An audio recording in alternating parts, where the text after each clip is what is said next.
This is Special Prosecutor Larry Klayman. I'm the only lawyer ever to obtain a court ruling that a president of the United States committed a crime. For truth. For competition. As a young lawyer, I helped break up AT&T. That's why you have all your cell phones today. For sovereignty.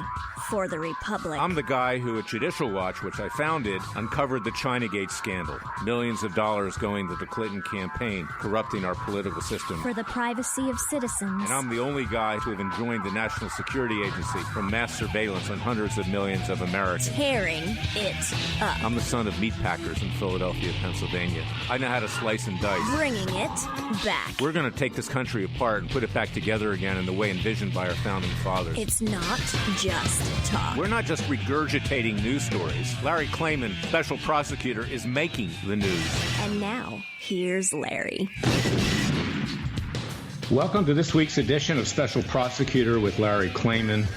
Another very important show. Many things have been going on, but of course the thing that is most in everybody's mind is the murder, and I say murder because that's what it was, of Jeffrey Epstein, a pedophile, a perverted individual who palled around with Bill Clinton, with others in his private jet. He had a fantasy island, amassed tremendous wealth. No one knows to this day how he got that wealthy. You can only assume that he had some kind of mafia connection, which brings us, of course, to the Clintons. During the Clinton years, as you know, after I founded and ran Judicial Watch for 10 years in the late 1990s, early 2000s, I deposed a number of people in and around the Clintons, many of whom were mafia. And we know that during that period of the Clintons' reign of terror in the White House, that over 80 people died, mysteriously. Not really actually mysteriously, that's being polite. They died. Vince Foster, for instance, the last male paramour of Hillary Clinton, the person who was deputy White House counsel, former partner of Hillary Clinton at the Rose Law Firm. He had his office right next to Hillary Clinton's in the White House. He would even water Hillary's plants when she would be out of town. That was the testimony of Linda Tripp, who worked with Vince Foster. He was in on the Filegate scandal, the scandal where the Clintons got over 900 FBI files of adversaries and people even in the Democratic Party, such as Carville themselves, basically to keep them under control, to blackmail them if necessary. It was the prelude to the misuse of the NSA under Bush and under Obama. This was a very important event because Vince Foster died in a park, Fort Marcy Park. Many people thought it was murder. Others thought it was suicide. But it was never adequately investigated. It was swept under the carpet by then independent counsel Ken Starr. We're going to talk about him in a little bit. But Foster had the goods on Hillary Clinton. Foster, according to Linda Tripp, was the only person in the Clinton White House who had any degree of ethics. And shortly before he died, he gave a speech at Harvard which said, "Your reputation is everything. When you lose your reputation, you lose it all." Now, he was doing work for Clintons to hide income with regard to the Internal Revenue Service. He was in on Filegate, gathering those files. He was doing a number of other things, and he did it, I believe, because he was in love with Hillary Clinton. If you can believe that anybody could possibly be in love with her, it's hard to believe. But apparently he was, and he was her love slave in a way. He knew too much. And when he died, he left in the safe an envelope. That envelope went missing. So did the FBI files. And we later found out much of this found its way into the White House living quarters, which Hillary refused to, in fact, identify when it came to the investigations that I was conducting at Judicial Watch, the cases, Ken Starr's investigations, independent counsel, Congress, etc. So there's one person among 80. There was a good reason to kill, because he was about ready to spill the beans. That's what that letter most likely was about. He couldn't take it anymore. Then there was Jim McDougal, who was the banker involved in the Whitewater scandal. He was indicted, he was arrested, he was incarcerated in Little Rock, Arkansas. He was about ready to testify to independent counsel Ken Starr, and he died in his jail cell. Sound familiar? That's what happened to Jeffrey Epstein. There were 80 other people who died in and around the Clinton administration, most of them material witnesses who would have talked and given evidence with regard to the myriad of Clinton's crimes. I'm talking about both of them, Bill and Hillary Clinton, the Bonnie Clyde of American politics. These people also perished. And if the Clintons would deny that they were responsible for any of these murders or deaths, that was belied by the fact that on the chair of Linda Tripp, when she was squealing or about to squeal on Bill Clinton and what was going on with Monica Lewinsky and other things, a list of the 80 dead people were left on her White House chair. Not only that, 2 whistleblowers who came forward to Judicial Watch at the time that all this was going on, who revealed that there were millions of emails that were not produced to Judicial Watch, the independent counsel Ken Starr, later Robert Ray, who took over for Ken Starr, and then, of course, Congress. These people also had lists of the 80 dead people left on their chairs. So if the Clintons did not kill people, they certainly wanted these witnesses to think that they could get killed, to keep them quiet. And, of course, now we turn fast forward many years to the death of Jeffrey Epstein, which no one believes was a suicide. Look, I've been in many prisons in my life, not as a prisoner, but representing clients. And there's better security for minimum security type prisoners than was the case for Epstein. To the extent that Bureau of Prison Guards weren't there, it's because they likely were paid off, and this was likely a mafia hit. Now, who are the prime suspects? The prime suspects, again, are Bill and Hillary Clinton, the Bonnie and Clyde of American politics. Because, you see, this is the kind of thing that they specialize in. People dying, people not being able to testify. And this, of course, is what gave rise to many of these deaths during the Clinton years. Now, one of the things that I want you to really bear in on and understand is that you can work with the mafia. Obviously, Bill and Hillary Clinton didn't go into the prison and kill them with their bare hands. This was a hit. And I took the depositions of people who had mafia connections. I'm not saying that he is involved, but Harold Ickes, Deputy White House Counsel, I asked him about his mafia connections. He got up, threw the microphone down on the table, walked out, said he was going to defecate on my floor. And I'm not saying that he did it. But yes, the Clintons do have mafia connections. In fact, most presidents do. Richard Nixon did, others did. So it's easy if you want to do a hit. Now, Clinton had taken 23 trips on a plane with Jeffrey Epstein. It's known that he frequented underage young girls. It's beyond a doubt that he participated in sexual abuse towards them. And obviously, it's not just Clinton whose head is on the line. Of course, Hillary still wants to protect her husband, whatever their relationship, because this bears on her, on what she did. During the Clinton years, I represented many of the Clinton women who were harassed and threatened. They got IRS audits. Their kids were threatened by private investigators. And she was the one who ran the war room with George Stephanopoulos and James Carville to do that. In fact, we wound up suing them. Jennifer Flowers, my client, sued them at the time. Her house was broken into. She was threatened. Other women were threatened. So all of this is extremely believable. So when the president retweeted that the Clintons are prime suspects, he was absolutely right. And he gets vilified for that. This needs to be investigated with regard to the Clintons and anybody else that may be involved. Because, see, Epstein got his money most likely through mafia connections. The mafia, the Dons, and the other so-called leaders, they don't want it out in terms of what he knew, how he could turn state's evidence to try to get a lesser sentence since he had been indicted.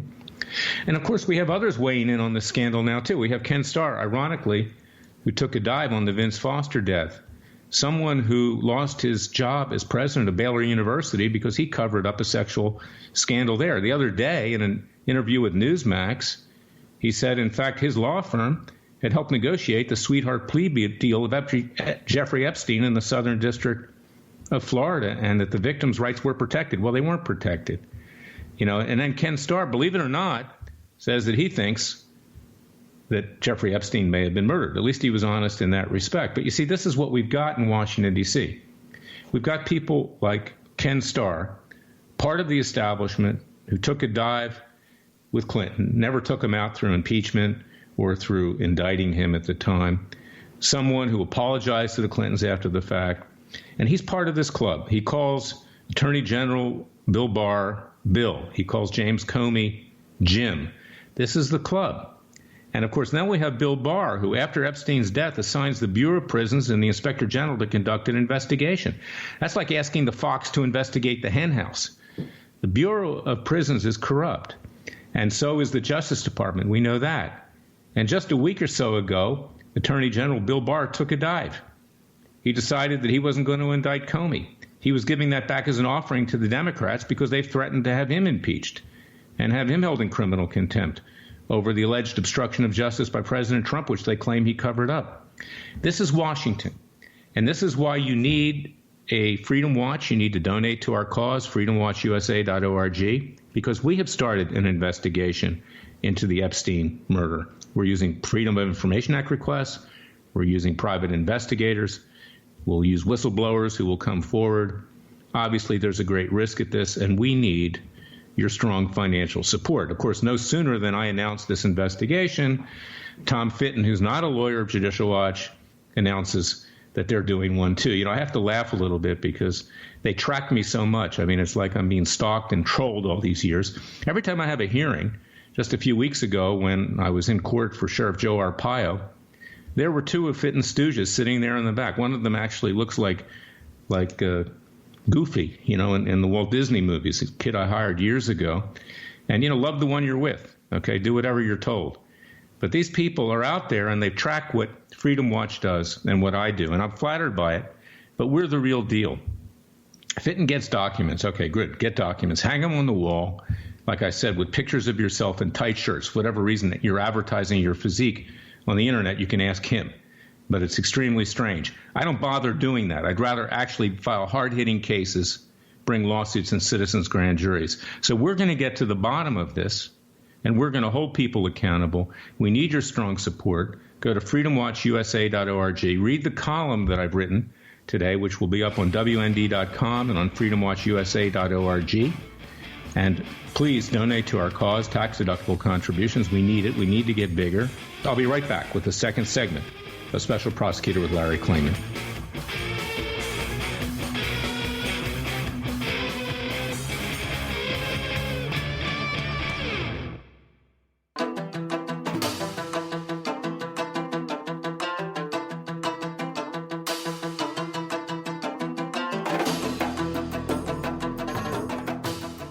Fearless. He's claiming he's crazy, he's racist, he's out to kill the Democrats. Dangerous. Don't care, use the court and the law. Lethal. This is bad. Special Prosecutor Very bad. Larry Klayman. If you'd like to support Freedom Watch and this radio show, go to freedomwatchusa.org. I'm back with the second segment of Special Prosecutor with Larry Klayman. Other big news this week. Finally, Prime Minister Netanyahu, Benjamin Netanyahu, yes, the Benjamins, that's what Ilham Omar uses to refer to Jews, not just Netanyahu, but all Jews. We're the Benjamins. And then, of course, by extension, Christians. I'm a Jewish Christian, as you know. And got the other radical Muslim up on Capitol Hill, Rashida Tlaib, who says the Holocaust, of course, gives her a calming feeling. Initially, Netanyahu and Israel said they were going to let them into the country next week for a visit. Now, what would that visit have entailed? Going, of course, to visit the PLO, going to visit representatives of Hamas, going on the West Bank, fomenting violence. These two congressmen, one from Minnesota, Omar, the other one from Detroit, Michigan, Tlaib, they have connections to groups that fund terrorism, CARE, other groups. They have connections to actual terrorists. In fact, I would say that they qualify as terrorists, frankly, because if somebody who supports them and supports their goals is furthering terrorism. But Israel initially, didn't have the guts, and they said, okay, we'll let them into the country, even though Israel has a law that says you're not to be permitted into the country if you are backing a boycott of Israel, which is intended to destroy Israel financially. And therefore, because if you cut off the funds, you're going to destroy Israel generally. And the wealth of Iran and the other enemies of Israel could then destroy the Jewish and Christian nation. Yes, it is a Jewish and Christian nation. That's because Jesus, of course, came from Israel, and Jesus was a rabbi. So it belongs to both of our peoples, which is one people, in my view. Well, this week, the president tweeted out something which said that there should be courage on behalf of the Israelis and not to allow them into the country. He's been vilified. He continues to be vilified over that. The left has got their panties in a knot right now. And who controls the left primarily? And I got to say this, and I say this as a Jew. okay? It's the Jewish left.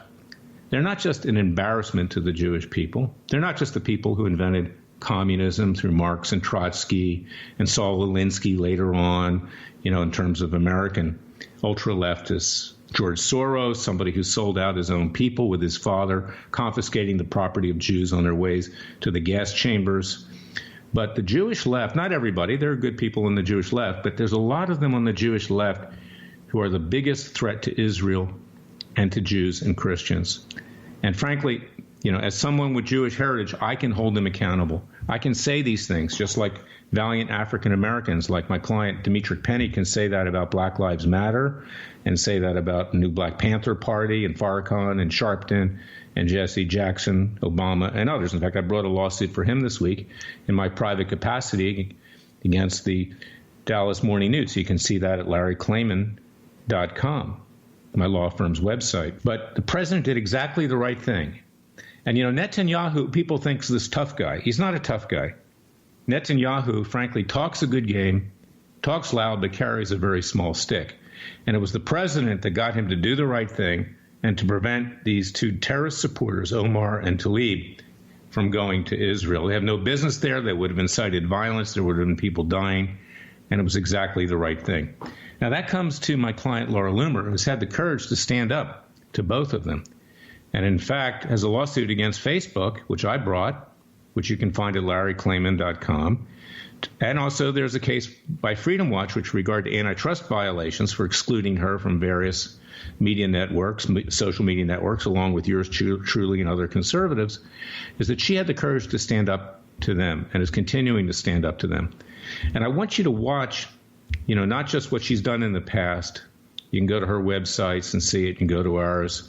And we brought a lawsuit recently, like I said, against Facebook for calling her dangerous. She's not dangerous. I'll tell you who's dangerous is Tlaib and Omar. They're dangerous. But she's going to be bringing a lawsuit in the next few days against Rashida Tlaib, who assaulted her physically in Michigan. There's a video of that.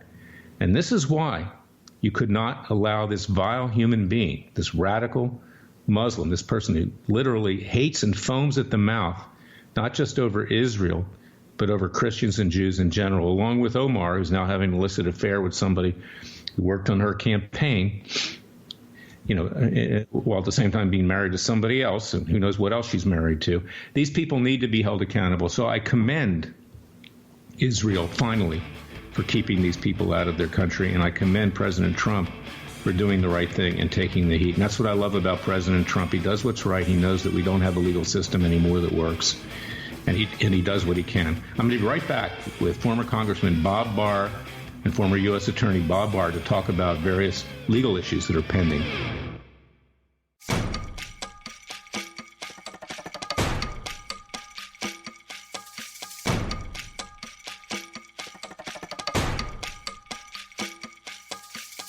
And now, 4 words that make corrupt politicians make wee-wee in their little pants. Transparency and the rule of law will be the touchstones of this presidency. But we have to pass the bill so that you can find out what is in it. Special Prosecutor Larry Klayman. Be the one who makes our country great again. Go to freedomwatchusa.org and donate.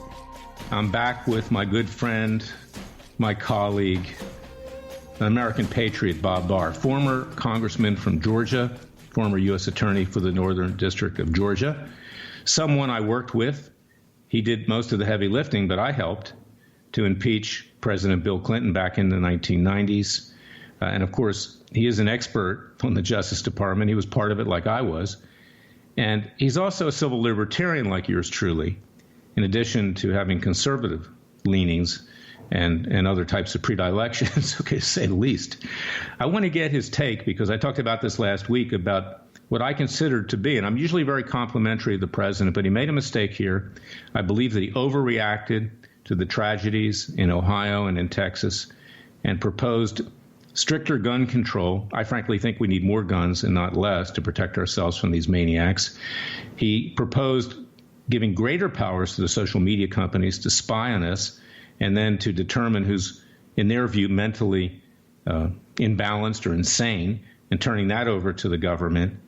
And last but not least, other measures to curtail our civil liberties. Bob, I want to get your take on this because you are a civil libertarian, and in fact, you ran on the Libertarian Party for president, as a matter of fact. So what did you think about what the president said after those massacres? As a lot of people do, even with good intentions, of saying, yes, we need to do something in the wake of a great tragedy. But he then went on to propose, at least initially and in general terms, matters and proposals that have not worked in the past, are not going to work, and in fact may make matters worse, in addition to doing damage to the Constitution, particularly not just the Second Amendment, Larry, but as you know, these proposals for so-called red flag laws and other steps to prevent people from acquiring firearms run counter not only to the Second Amendment, but in some ways the Fourth Amendment, the 14th Amendment, the Fifth Amendment. So these are very serious matters that require far more deliberation than apparently a lot of people in Washington are giving to them. One of the things that scares me, and of course, at Freedom Watch, I enjoined preliminarily the National Security Agency under Obama twice, gave rise to the USA Freedom Act, this mass surveillance on the American people without probable cause that a crime was being committed or there was communication with terrorists. And now we're giving to the social media companies, according to this suggestion by the president. I hope he was just doing a rope-a-dope and trying to relieve some pressure from him, because he was under a lot of pressure at the time. People were calling him a racist and blaming him. You can understand his reaction.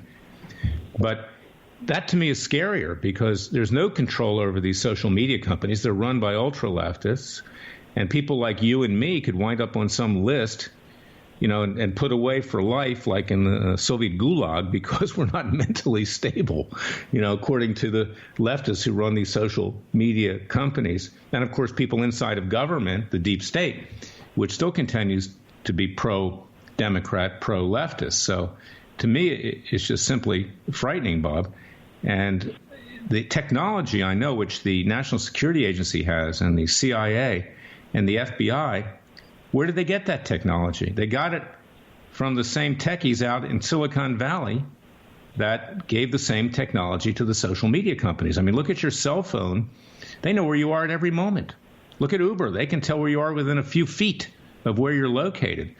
The government and these social media companies and providers of cable and satellite TV can turn your TV on and watch you. Look at the devices that you can have in your house, Alexis, that can listen to you. In fact, it's been proven that they do listen to you sometimes, people that work for these companies like Google that are just curious in what's going on. And they spy on their girlfriends and boyfriends and husbands and wives. That's been shown in an Inspector General's report with regard to the NSA. So to me, this is frightening, Bob. And, yeah, go on.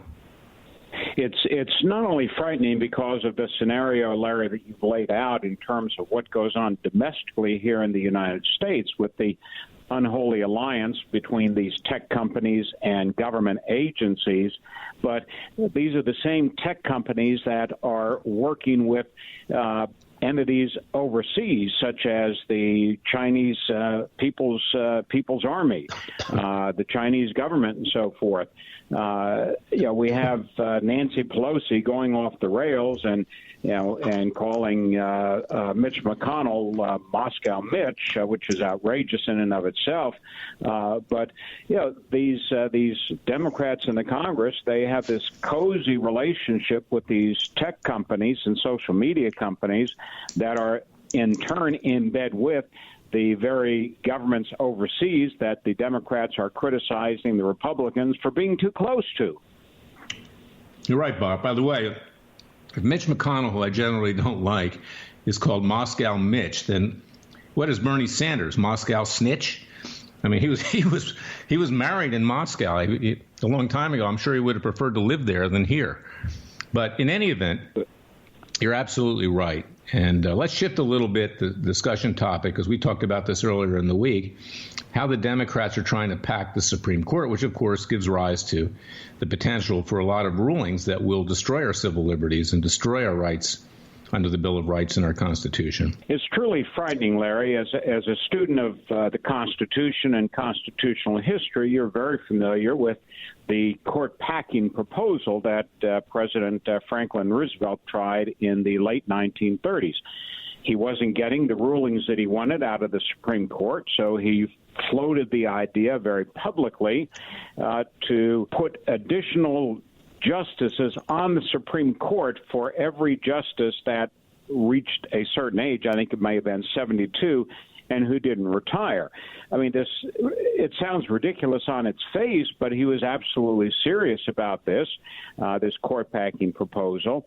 And even though he was not able eventually to get the legislation through, the damage was done. He scared some of the Supreme Court justices at the time and caused some of them to make 180-degree reversals on earlier decisions. And now what we have is Senator Whitehouse and I think 4 or 5 other very liberal Democratic senators just filed an amicus, or friend of the court brief, with the Supreme Court in a case that the court is under consideration involving the New York Rifle and Pistol Club. And what Senator Whitehouse is proposing is to, I think he used the word, restructure the court. The very clear threat is that because the court has become somewhat more conservatives in this senator's views, and because Justices Gorsuch and Kavanaugh are now on there, and because the NRA and other Second Amendment supportive groups wrote articles and lobbied, in a sense, for President Trump's nominees to be confirmed, these senators now say, "Oh, that is a politicization of the court, and we need to now consider restructuring the court." It's court packing what they're talking about here, and Lord help us if they were able to get control of the Senate and the White House next year. That's right, Bob. Of course, there's nothing in the Constitution which talks about how many Supreme Court justices there should be. So that could be legislated. So if President Trump loses and we have one of these lunatics on the left as president, and if the Senate turns over, we could wind up with enough justices basically to wipe out any positive impact, assuming there is any, of Justice Kavanaugh. I'm not sure in his case there is that much, but certainly Gorsuch, is a true conservative. I worry about both of them as well to some extent, but the Democrats, particularly in the Senate, are seething. Even after, what has it been, 4 or 5 years over the Merrick Garland matter, where the Senate under Republican control refused to confirm President Obama's pick for the Supreme Court. They're extremely mad about that. Then President Trump, when he was running for office, made it very clear that he was going to appoint from a list of so-called conservative judges for openings on the Supreme Court. They're still extremely mad about that. And then, of course, we have Justices Gorsuch and Kavanaugh, which the Democrats hate with a passion. So, throw all of this together, it's a very toxic mixture of hate that the Democrats have for these people on the Supreme Court. And they will, in fact, I think, make this a campaign issue. And if they were to get the control of the government, they will change the size of the court almost certainly to restructure it, as they say. Of course, this begs the issue, and you may or may not differ with me, Bob, but the Supreme Court these days, to me, is not the paradigm of intellectual honesty. And, they're politicians in robes. That's what they are on both sides. And they're not the be-all and end-all to bringing this country back to the vision of our founding fathers. That rests with we the people. So, pack the court one way or the other, but we still have a problem. And the problem is the American people themselves. And this is what I was saying earlier, is that, we've grown very complacent to Judeo-Christian values and ethics. John Adams said, without ethics, morality, and religion, there will be no lasting liberty. It won't matter how many times you've changed your rulers or your forms of government, or for that matter, packed the Supreme Court. And that's the problem with these tragedies, to come back to that. is that it's not an issue of guns. I mean, the reason I said we need more guns is because we need self-defense. And these leftists, whether it's in Ohio or whether just in the last few days in Philadelphia, I don't know if he's leftist, but the guy was a lunatic shooting all these cops. My brother was a cop there, by the way. So I know, and I'm from Philadelphia originally, is that, this is the breakdown of the country. And I'm fearful, and this is why we have our citizens' grand juries. Bob and you and I have talked about working on that together, and I hope that we do going forward, is that the American people need to rise up and do it for themselves. And I have gotten, and I'd like to get your take on this, I've gotten so fed up with watching cable news. I don't care if it's Fox News or CNN or MSNBC or CNBC or whatever. I turn it on just to get the news, and I turn it right off. And frankly, I flip on the Golf Channel, right? Because at least there's some purity. People who love the game, winning or losing, there's some reality to it. But I find what's going on in the country today to be like reality TV. And we need to do something. I want to get your take on this. We have about a minute and a half as to what the American people can be doing, because the government has failed them. The media has failed them. Everybody's failed them. And they failed themselves, frankly, because they haven't kept their own house in order. So we are at a crisis. What's your thought on how we can reverse this? Well, I'm reminded in what you're saying not only of James Madison, John Adams, but also Thomas Jefferson.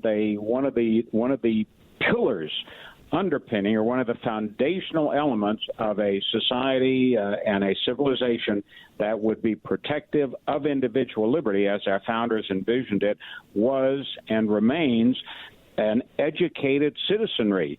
And we don't have that now. I share your same frustration with the news. I hardly ever watch it anymore because there's no news.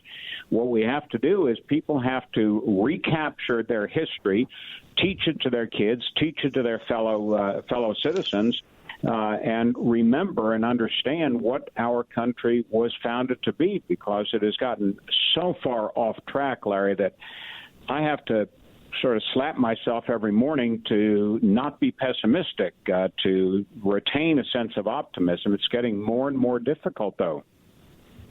You're right, Bob. And, we need to basically sit down, you and I, because I don't mean to scratch ourselves on the backs, but we work really well together. We trust each other. We're old enough to know, the score, how things have gone in the last several decades. And it's not enough just to get documents. And we got to come up with a plan here. We're working on the citizens' grand juries, hard-hitting cases, that kind of thing, doing whatever we can peacefully and legally to bring about justice. I thank you for what you've done in the past, Bob, and what you're doing now. And you're my good friend. I admire you. And I'm going to have you back, just not on this radio show, but for us to do things together. So thank you.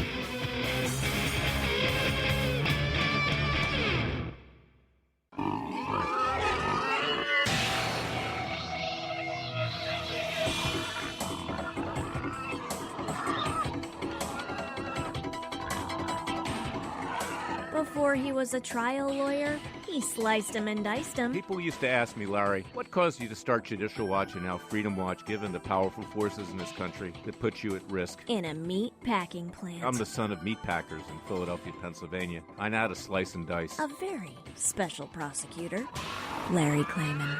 If you'd like to support Freedom Watch and this radio show, go to freedomwatchusa.org. The verdict, patriots, fellow Americans, people of faith, people who believe in the vision of our founding fathers. You heard it. I mean, we're at a crossroads. We have to do something. And I think you should get together, and Judicial Watch's, it's a Freudian slip because Freedom Watch does what Judicial Watch used to do when I ran it. Freedom Watch's Justice League. I want you to join that at freedomwatchusa.org. A few good men and women, Gideon's Army, can change the course of history just as we did in the days leading up to the revolution and the revolution itself. We are in a second American Revolution. The left has declared a revolution against us, we the people. And who knows that better than anyone? My client, Cliven Bundy. And this week, we're working on an appellate brief with regard to the supersedious indictment that was dismissed. She had to dismiss it, a very pro-Obama, appointed by Obama, confirmed by the U.S. Senate, controlled by the Democrats at the time, Judge Gloria Navarro. Even she dismissed the political prosecution, I should say persecution, of Cliven Bundy when we learned the government agencies were lying on the witness stand, that the prosecutors were lying, that exculpatory evidence was being withheld, and a whistleblower by the name of Larry Wooten came forward and said there was a kill list on the heads of the Bundys. This is just a half of it. Go to ClivenBundyDefenseFund.org, because who is pursuing this appeal of the dismissal? The Trump Justice Department. Now, what does this tell you? The Attorney General is in control of his own department. He's let the U.S. Attorney in Nevada that committed this gross prosecutorial misconduct take an appeal, causing Cliven to spend time and energy and uncertainty that if that dismissal of his indictment is overturned, along with the dismissal for his sons and the other defendants, he could be retried and put in prison for life if we do not win. And that is why we need your support. Go to ClivenBundyDefenseFund.org, ClivenBundyDefenseFund.org. Everything that's good about this country and everything that's bad about the country currently, in terms of the way it's administered in our justice system, is involved in the Bundy case. This case had such an impression on Hollywood, even in a different way, that Kevin Costner's show Yellowstone is patterned after Cliven Bundy. But the difference is that Kevin Costner's character, John Dutton, who owns this ranch like Bunkerville, but it's in Yellowstone, has a dark side and a good side. Cliven only has a good side. He's a man of faith. He stood up for you against a tyrannical federal government that wanted to take his land away from him and sell it under the table through Harry Reid and his corrupt son to Chinese environmental interests. Hundreds of ranchers have lost their ranch in the West. This is the American way of life. This land is our land. And the Bundys stood up to the, quote, law, unquote, because it wasn't the law. It was outlaws. And he won. And we cannot allow him to lose, and we must support him. Like we must support Dr. Jerome Corsi at CorsiLegalDefenseFund.org, who sued Robert Mueller, had the courage to do that for violating his constitutional rights and those of the president. Or our cases against social media, our antitrust case, where they're discriminating against conservatives and not allowing us to teach the American people proper Judeo-Christian values and ethics, such that these young millennials are going out and killing people with AK-15s.